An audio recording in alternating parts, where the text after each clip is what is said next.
આયુર્વેદ સાથે સંકળાયેલા ડોક્ટર્સ માટે મોટા સમાચાર સામે આવ્યા છે। બોગસ ડોક્ટર પકડાયા બાદ રાજ્ય સરકાર હવે એક્શન મોડમાં આવી ગઈ છે। રાજ્યના તમામ ડોક્ટર્સને ઓનલાઈન રજીસ્ટ્રેશન જરૂરી કરી દેવામાં આવ્યું। 12 માર્ચ 2025 સુધીમાં ડોક્ટર્સે રજીસ્ટ્રેશન કરાવવું જરૂરી છે।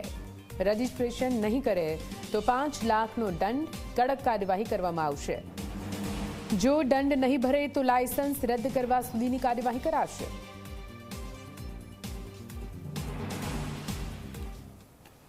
ત્રણ 2025 પહેલાં અમારા 27,000 ડૉક્ટરો જે આયુર્વેદ કાઉન્સિલની અંડરમાં આવે છે એ બધા જ રજીસ્ટર કરાવે, અધરવાઇઝ ન કરે એને મોટો દંડ આવે, કાંઈ એને 10,000 થી 50,000 5 લાખ સુધીનો દંડ ભરવો પડે અને પ્લસ એનું ક્લિનિક છે એ રજીસ્ટર થાય તો એ જરૂરી છે।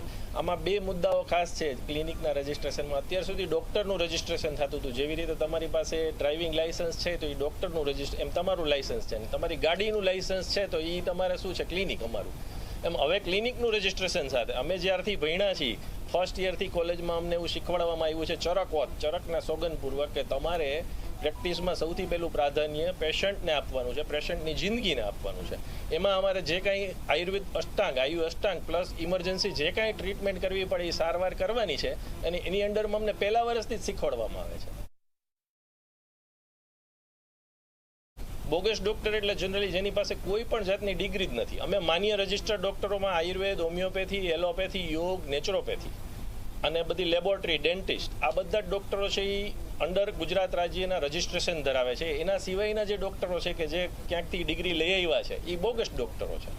જ્યારે રજિસ્ટ્રેશન નહીં કરાવે તો એનો પહેલો છે કે પનિશમેન્ટ થશે, 10,000 થી માંડીને 5 લાખ સુધીનું પનિશમેન્ટ છે।